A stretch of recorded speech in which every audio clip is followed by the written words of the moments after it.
high, I have to admit here, but we will see what they can manage to do. We did just see an Aphelios clawback victory from the Jaws defeat in game number 1 of the day. Hopefully V3 feeling a little bit of that spirit as we do get on into game 2. Going to be an uphill battle for sure, though. Yeah, and I think it's going to be a lot about the lanes this game here, Dodge, because of just the way it kind of works out here. V3 wants to team fight, but they've struggled traditionally to really get out of the laning phase without suffering some losses. When they have gone off the laning phase, it's usually off better lane assignments. And right now, I'm not seeing a lane where I'm looking at V3 going, oh, this is a winning lane for them. Bot lane is kind of a handshake. Mid lane, I'm favoring the Sylas a little bit here. If anything, oftentimes we see Sylas picked into the Orianna. Orianna will bully Sylas in the first couple of levels, but the moment Sylas hits that level 3, level 4 mark, he can start engaging and reaching back on that Ori. Top side as well, Gnar, I think heavily favored in the early levels here. So V3, it's going to be rough for them. And the Trundle from game 1 has not inspired me to have much faith in this pick for the early game. Yeah, that is definitely a clear-cut weakness. These teams keep gravitating towards Trundle. I don't like it a whole lot. It's short range. It doesn't really add anything in its own presence, right? Like, as a counter pick into something like Ornn or Sejuani, it offers the subjugate into these heavy resist generating champions and really gets unkillable, but I don't understand the fixation we have on Trundle in the pro meta right now. We'll have to see if Unica can prove me wrong as we're into game. Just a little bit of a stare down. No action going to be brewing early. No early invades or anything like that. Yeah, interestingly, Blank, did he? Yeah, Blank actually did get the ward down. So they're just trying to track where the Trundle is. You pick the Trundle into the Poppy to win that 1v1, right? The fact that you can steal stats away from that Poppy as well. So as the Poppy here, you kind of want to avoid the Trundle early on. You have the better ganking compared to Trundle ganks. So it's a lot about just positioning here, and especially for Blank as a player for the Hawks, because we mentioned that he's got the highest kill participation at about 84 point something, almost 85% here. But what that really means for the Hawk is that the more information you give Blank, the better he can shot call for the team as a whole here. So I do love that they're trying to track Unica right away, since that will be the most critical part for V3, the one player who can affect the most lanes. Yeah, definitely going to be a lot on that Troll's shoulders. We do actually see Blank picking up that phase rush as well. So we saw some early game invade shenanigans with a Trundle into a Wukong last game that went all right for the Trundle, but then that pressure was never really utilized going forward. We'll have to see if Unica can break that pattern, but Blank in a good position to get on out of dodge if that does wind up going down. Yeah, and already in the bot side, we're seeing, interestingly, Rhina positioning aggressively and getting punished for it on this Rakan. You have to keep in mind, Rakan, great engaged champion, but not the typical engaged tank that you see in the bot side. So these trades out with Tahm Kench, definitely not favoring them. And again, Dodge, we're getting a pause to start this series. Yeah, it's a paused up kind of day, I suppose. Got to keep us on the edge of our seats. Are V3 going to take this one home? We'll just have to wait and find out. Definitely going to be. There's no easy or kind way to phrase it, right? I keep trying to find diplomatic ways of framing the situation for V3. They have looked very, very poor, especially recently. They came out strong at the beginning of the split. They looked like they'd improved a little. It looked like it was just a matter of time before they finally took a win. And I think that CGA game really was the killing blow to the spirit of this team. But we will see what they can do early, going back to those early trades that we did have in the bot lane, at the very least. Dress code looking competent in terms of understanding lane states and what he has the power to do. Level 1, that green tealish kind of gun, whatever you want to call it. Caitlyn range gun. So Caliber. You can't let Rakan just walk up on you. Punish him. Do something, V3. Yeah, and to be fair, V3 haven't just lain over and died, right? They're fighting back. They're scrapping. One of the reasons why they have such a low KD ratio is because they keep trying to fight. So if anything, we are expecting them to scrap back. The problem is picking the right fights, because you can't just keep fighting. If you lose and then you keep fighting from there, it's only going to get worse. And I think that's been V3's problem for the most part here.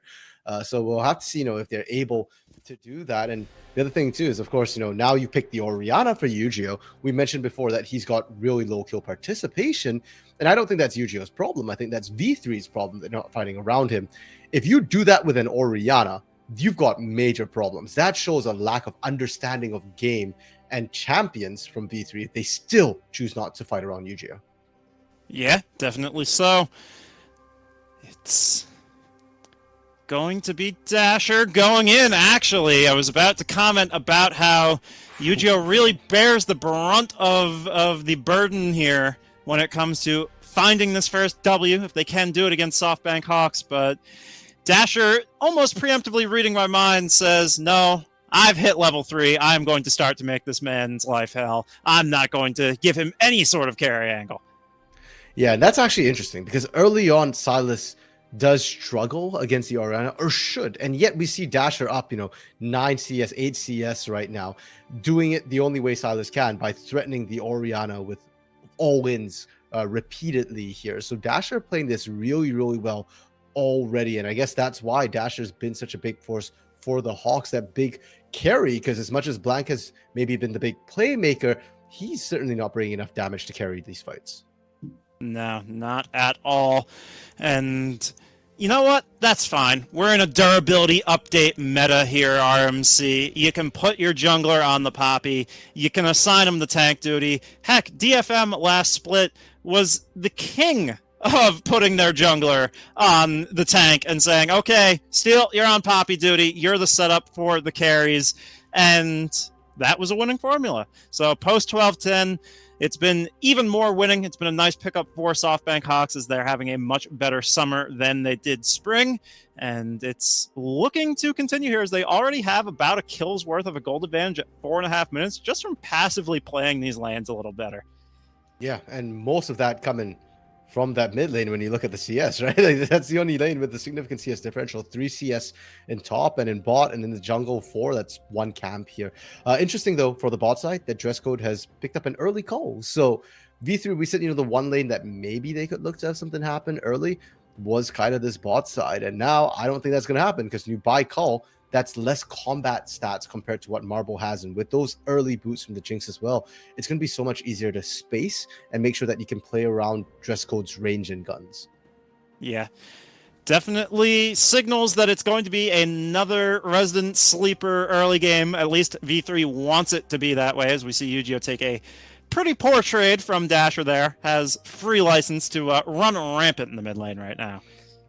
I'm happy that we've got Dasher here, because I don't want another snooze fest right now. And like you said, Dresco picking that up, not a good sign. But Dasher playing aggressive, that's a good sign. Really early Dragon take from V3 here. It's not the setup that we normally see. They're just kind of brute forcing it.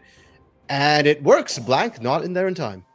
No, he was looking for the steal angle with the cone, as now it might be a punish onto Unica in the back end. That's already the 6 for Dasher. Are you kidding me? The stolen shockwave going to force Unica's flash. It is a trade, though. So in the end, not the worst thing for V3. No, and for Hawks, I almost feel like that was like we gave Dragon up for free. We got to find something on the back end of this. I love that Dasher actually flash forward aggressively, taking away that command shockwave when Yu-Gi-Oh is not 6 yet as well, going for that sombrero. It shows that Dasher's kind of feeling himself. And hey, if you're a Silas right now, that's exactly where you want to be, right? When you're in that confident position, like, I can do this. Even better when it actually looks to be true.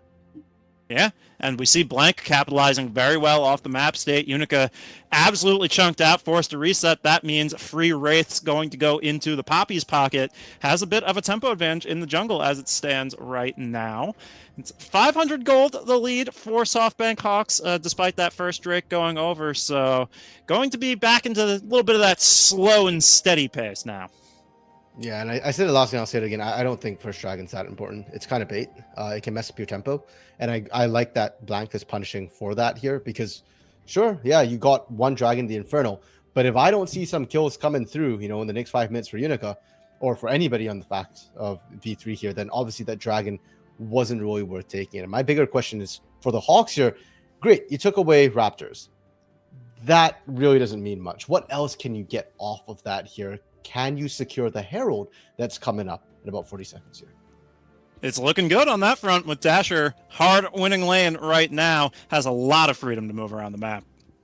Yeah, and I still find it so odd that Dasher is winning this lane so hard right now. Keep in mind, not only is Ori on paper a good matchup, but Yu-Gi-Oh picked this champion saying that, hey, I got counterpick. This is R5. This is what you saved counterpick for. You went with Orianna of all things, and you're losing lane.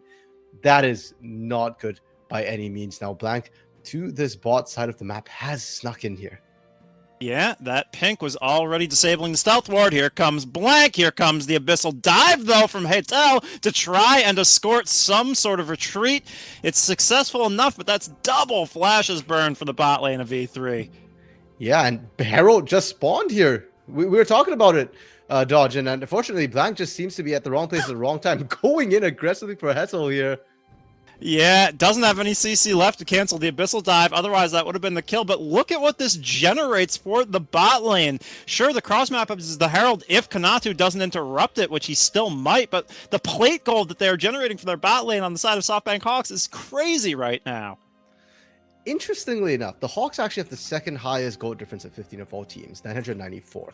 They also have the lowest Herald percent at 22%. So the Hawks often do this where they're willing to trade the Herald to try and get that turret gold in the bot side. And I guess that partially contributes towards Marble's highest gold difference at 15 here. It's an interesting call. And I think if you can get 2 or more plates off that turret on that trade, it's worth it because you're taking gold now versus the potential of Herald gold. And for V3, now the pressure's on them to try and maximize. You already fell behind a little bit in the early game. Now you've got that Herald. What can you find with it? Because I feel like trading 2 plates for 2 wouldn't be worth the call. No, I think that's a very astute observation. We see so many teams throw the game at first Herald, showing up with poor support timers where they don't have 6 as compared to the opposing member, right? We see a lot of throws happen around that Herald. And when you have double winning solo lanes, that Herald isn't taking a first turret, the first Herald anyway. It's only getting those 2 plates. So like you say, if you can guarantee that you're matching those 2 plates, there is no disadvantage to giving the Herald away, especially the tempo advantage generated for Marvel. Yeah, and now, Dodge, it feels like we're going into full sleeper resident sleeper mode here because there's no objectives. Well, Mountain's coming up in a minute, 40 seconds here. But it's second dragon. I don't know if teams are going to necessarily contest over this. Herald's down. Usually that's the one we're kind of watching for here. Unica, though, maybe going to make my hopes come true. Looking for this top side here. And Kanatsu, no rage here. Yeah, didn't use the hop onto a minion either, so it's only the short dash, no Narbar yet. Starting to get there, but not going to come in time with the double dot on Unica. I don't know if the flash aggressively was necessary. I think he had time before that Narbar hit, but better safe than sorry. Gonna pick up first blood at 10 minutes here for V3. Yeah, unfortunately, they won't be able to push in particularly hard into that top side turret. TP is up for Kanatsu, and now Black is trying to reciprocate in this bot lane here. Once again, they're not going to be able to find a kill, but they're zoning them out. Keeper's Verdict even being thrown out here to buy as much time as possible for plates in the bot lane. This is like the most annoying style to play against for V3. I really feel for them because Softbank Hawks have dedicated all of their resources essentially at this point to proxying bot waves, getting plates into Marble's back pocket, zoning your scaling AD carry, who's your one sort of beacon of hope in this game, away from getting to the power spikes. It's really, really frustrating for V3, I'm sure. And when we're talking about carries, like Yu-Gi-Oh's already losing mid lane, and now suddenly Dresco doesn't get to play the game. This is setting V3 so far behind in terms of where they want to be, and I love it from the Hawks here. They're correctly identifying, hey, who do we want to punish? And surprise, surprise, Dresco, guess who's still in the bot lane? Yeah, that's just going to be a dead Aphelios. Marble now getting on the board, equaling up this kill score, but the gold already firmly in the pocket of Softbank Hawks as finally this Herald will come through, pick up at least 2 plates. There's a wave here. Maybe they'll push for more. No, they have to be so careful here. Just and yeah, I mean, Dodge, that was a running out of time Herald. Like there was only a couple of seconds left on it, and they were just like, okay, we've got to throw it somewhere. Let's just go mid with it because we can't drop it bot. We did see topside as well. Kanatsu had to flash away from Washida in the 1v1. So the Sejuani pick, at least right now, is working out against this Nara. Yeah, any Sejuani pick that doesn't hard lose the early, definitely going to be a big beast frontliner come the late, but now we have the dance around the Drake. Hawks not going to overcommit onto this one. It's just the second Drake of the game. They have plenty of time, and they have plenty of opportunity to catch out Yu-Gi-Oh! As well. Blank with the aggressive move, trading flash for flash. Definitely a trade you are willing to take 100% of the time.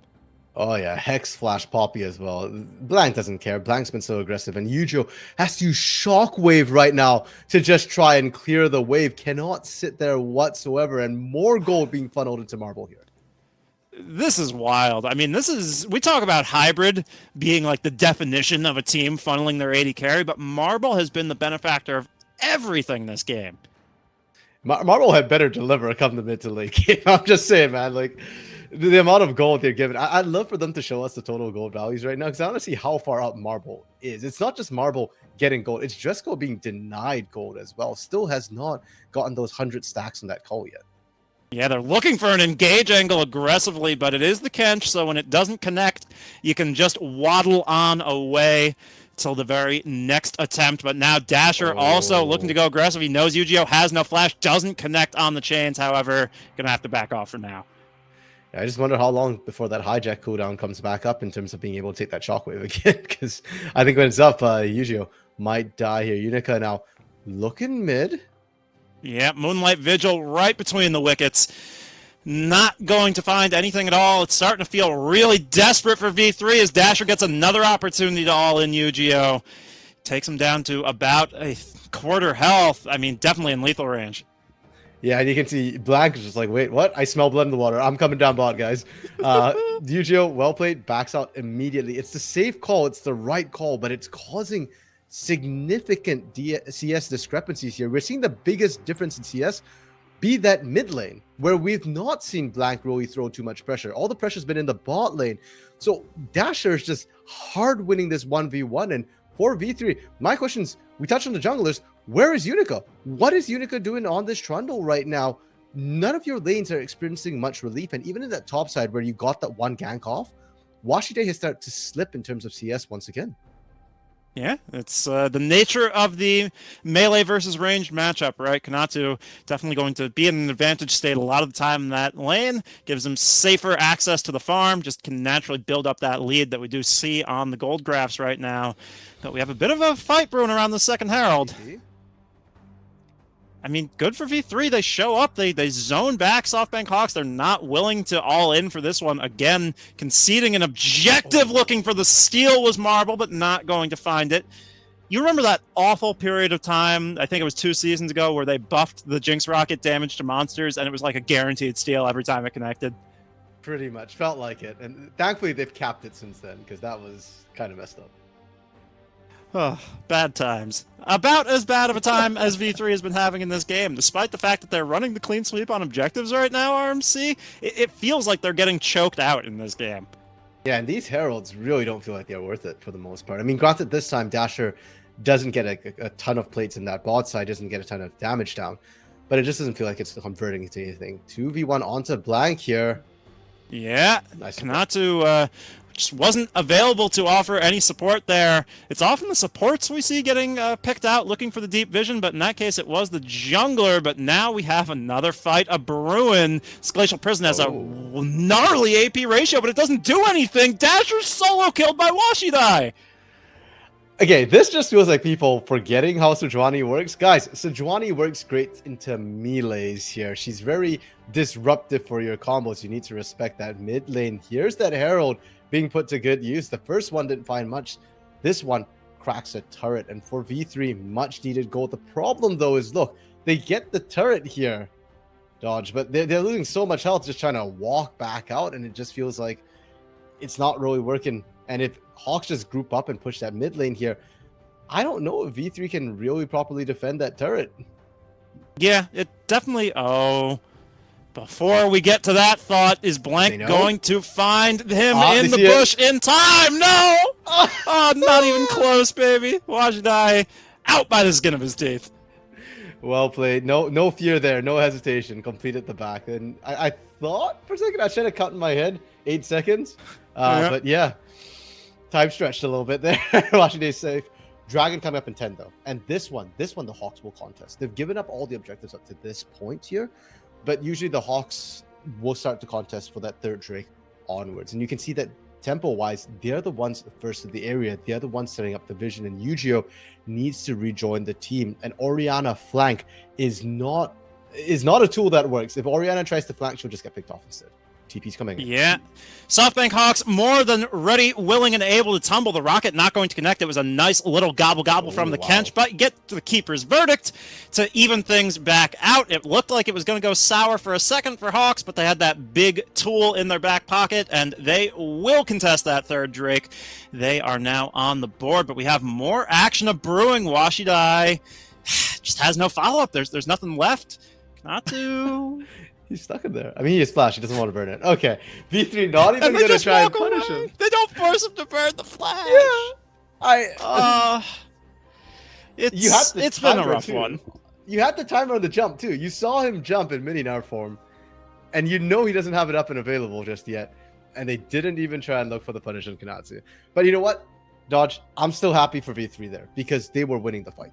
And Blank had to force the disengage. If you look at all their health bars as well, Lina was almost dead. So for V3 right now, they're still in a pretty decent position.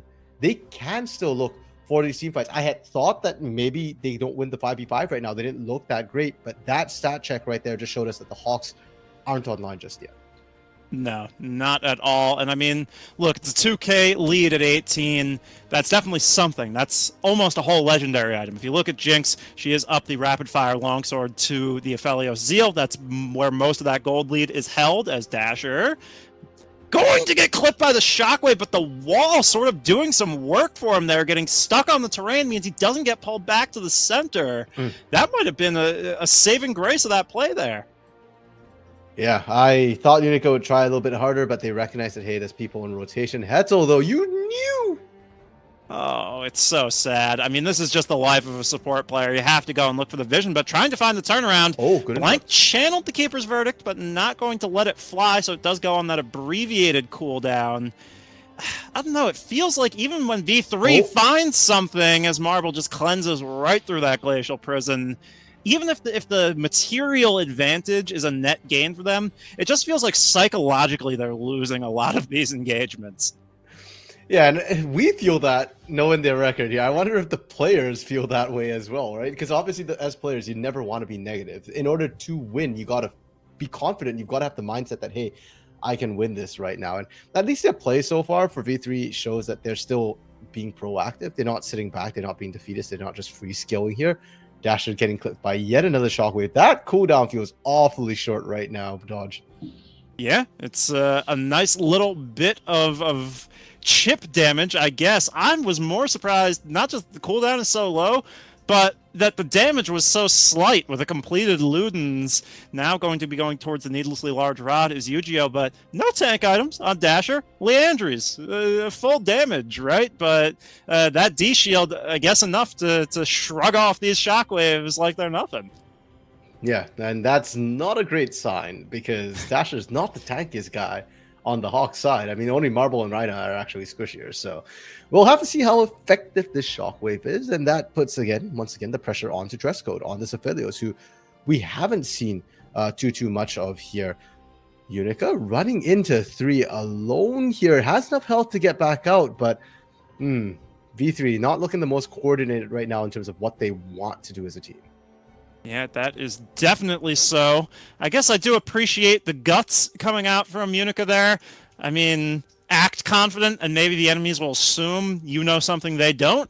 And it looked like it kind of worked for a second, right? Sure. Softbank Hawks wasn't quite sure what to do. They take one step back, then they're like, wait, this guy's by himself, punish him, but then he just walks out. It's a complicated and beautiful mental dance between these teams right now because the action hasn't been high-paced enough, so it's a lot about the bluffs at 20 minutes. Well, not for lack of trying. Teams are looking here. Even on this play, you can see that Rhina and Blank have already started moving up here. They're covering, they're shading Dasher, and the turret will finally go down. Unica once again just standing there, just kind of checking people. And Hetzel again getting caught out. Oh, man, that is a shame. Marble gets excited. just going to clear up this wave, and that should generate everything they need to take the last of the tier 1s here for the side of SoftBank Hawks. Unica trying to back up the play, but Marble's so strong right now. Yeah, 2.5 items, with that armor shred as well right here. The penetration, you've got to respect that. And for V3, thankfully for them, Hetel actually died when he did. I know it sounds bad to say that thankfully he died. Ooh, flash away from Dasher to stay alive. But if he died later, it would affect their dragon takes. Yeah, that's a great wombo combo CC setup, but it wasn't enough to kill Dress Code immediately. Unfortunately, once again, the Moonlight Vigil not going to find its targets. Now the TP way too late coming out from Washidai, or rather Yu-Gi-Oh there. So tier 1 just gets taken, and this dragon should be next. Yep, remember how I was talking about how, good thing Hetel died when he did? Yeah, bad thing that Unica died when he did, and Dress Code, because this is a free dragon now for the Hawks. And granted, it's Cloud. It's not the end of the world, but I do think Cloud's actually kind of risky to give up to the side of Hawks when you've got Silas looking to get in there, when Rhina is going to be set up with all that movement speed to get perfect ultimates off, and Marble as well is going to be nigh untouchable in these fights when you're already at a range disadvantage. Yeah, big scary nightmares. I run out of superlatives and adjectives to describe just how hopeless it feels to watch V3 games a lot of the time, as we do have a replay of this dive coming on through.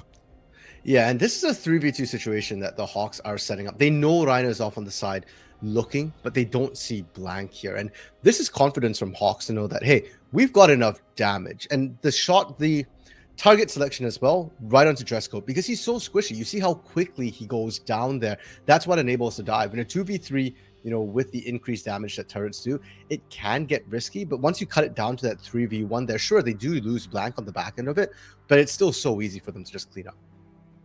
Yeah. It's been a tale of two halves, I feel like, so far. V3 showing up in the first half of the game, as they so often do. Despite some less than favorable mid lane happenings, they still managed to pick up 2 Drakes. They were up 3 kills to 1. But SoftBank Hawks, they bid their time well, and it's looking like a bit of a play coming out, but the pillar just not going to connect on the Dasher. I'm going to be honest, Dodge. I actually don't feel like V3 had that good an early game. I think Hawks seeded all the objectives, and that is just the way the Hawks like to play. And so V3, I don't think have been in control of the game. I think they've been perpetually on the back foot. Great play from Washidai individually to get some of those early kills. But ever since then, Unica's sitting on 3 kills, but I don't know how much of that was really him being proactive versus how much of it is, the Hawks making certain plays and being willing to sacrifice certain things to make it work. RMC, I don't disagree with you in that assessment whatsoever. It almost feels completely disrespectful from SoftBank Hawks that a lot of what V3 was able to pick up was more or less them saying, it's V3, let them have it. We are going to win late. We're scaling up Marble. At this point, you got to find something to say about V3, though, right? Like, they got some Drakes. Yay! It's like patronizing. It's like going to a child's recital. Like, yeah, they're playing the recorder poorly, but they're up there playing it, god dang it. True, and I'm right now, rather than looking at what V3 have accomplished, I'm still waiting for them to do something in the mid game. You picked it Orianna, that's a mid game champion, and once again, no proactivity. Heddle having to burn the flash defensively means they won't have that. I really want to see Washington unlock from this side lane. Like, sure, you're doing well into Kanatsu, you're doing decently into Kanatsu, you're down 50 CS, that's not great. But you pick the Orianna. This is a team fighting composition. Burst damage falls off late, even before durability patch, much less with durability patch now. So Washington and Yu-Gi-Oh need to be together. They need to make something happen. And Hawks, it's not like Hawks haven't been grouping up in positions where you can land a glacial prison on multiple members. Yeah, it's starting to feel like V3 are never going to pull the trigger here. You take a look at these CS numbers, both solo lanes past the 10 CS a minute mark, and look at Marble, 326 CS at 26 minutes. I mean, SoftBank Hawks just haven't felt challenged at all this game. It's really starting to look hopeless, man. Like, V3, just do something. Yeah, and this is one of the things I actually don't like about the Hawks style of play. It's very methodical, but it's very plodding. Like, most of the teams, you'd see them try and force something here. Rhina is this the force we're looking for? Maybe they find Hetel. I mean, they've been ahead for so long. They should just be able to TP. run these fights. But if you look at Dasher down to half health, but isn't afraid to go in with that stolen shockwave, going to have to go into the stopwatch, however, because it's a fight on two fronts. But Washidai going to get alley-ooped back by the Gnar. So Marble going to pick up another one. It's 2 for nothing so far. Dasher, I didn't see how, had to use that flash, but did get out of that situation 1v2. So getting out scot-free to SoftBank Hawks, I thought for sure Dasher was going to get punished there at least. Yeah, I'm just going to say it again. V3 need to be proactive. They need to be the ones pulling the trigger. Because great responsive play, but it's just never enough to finish anybody off. Blank is so low, Dasher is so low, but you can't quite push through. And that burst, I fear that window for Yu-Gi-Oh's Orianna might already be closing here. I mean, we're 28 minutes in. The burst early didn't feel great. We saw on that Ludens, even now with the Shadow Flame, still not ideal. And the way the fight starts out as well, it's Hawks just deciding, you know what, we can pull the trigger, we can do this. And I already think Ketel wasn't the ideal target. It was just all they could find. The shockwave from Yu-Gi-Oh! Once again on Dasher, kind of doing nothing. And Dasher ends up zoning out multiple members alone. Yeah, he had to flash, but it was worth it. Yeah, it was, as we see a last-ditch effort, it feels like, coming out from V3 to get to that pit and contest, but not going to mean very much. Just going to get zoned all the way back to that line of scrimmage behind the red buff pit. So that's a nice, easy Baron take for SoftBank Hawks. They have a nice purple armor buff to go and collect their Soul Point Drake as well. And then target's probably going to be on the base. Yep. Yeah, you got to take those structures. And Hawks have been taking it really slow for the most part. With taking these turrets here, they've not been taking anything risky. They're just going with that slow split push. So with this Baron here, if they want to go back to that 1-3-1 with Dasher and Kanatsu on the side lanes here, that's still going to be very effective. And for V3, you know, we were saying that they had to pull the trigger earlier. It's even worse now, because if you don't, you're just going to lose turrets on multiple lanes as well. The wave clear from them isn't great. They're relying very heavily on dress code, because Yu-Gi-Oh! I don't know, and the damage on this Orianna feels like it's been transferred to the cooldown reduction. Like, lots of shockwaves, but very little damage from the shockwaves. And even the wave clear, I'm not expecting to be great into burned up minions. Yeah, quantity over quality for Yu-Gi-Oh!, who's hitting what would have been a huge spike if it came through at 20 minutes with that Luden Shadow Flame. 29 minutes doesn't really feel as impactful. No, not at all here. And for Hawks, interesting. They're not really going for the 1-3-1. They're just playing on two lanes here on mid and top. It's more closer to a 4-1 where Kanatsu is currently holding the 1. And V3 are just completely caught out of position. Look at how quick Marble is taking this, and the response is so slow. I mean, what is this pathing Unica just absolutely getting decimated? Also, it was already going to be the Devourer coming out from TK, so dress code out of options to keep himself safe. Marble's just running rampant on this fight. I mean, how long do we have to keep watching it happen? V3, once again, we said they wouldn't just roll over and die, but this is absolutely what they did in this game. Is they find a shockwave, but it's Rhina into the backline to set up the Gnar, and this is just going to do it. Its health bar is getting chunked out left and right. Dress code playing from inside the fountain, trying desperately to set something up, but it just means nothing, because in the end, SoftBank Hawks pick it up easily. Well, Dodge asked the question, how much longer? 54 seconds. That was how much longer from when you asked. Yeah, the Hawks, they played it well. They played it methodical. You know, we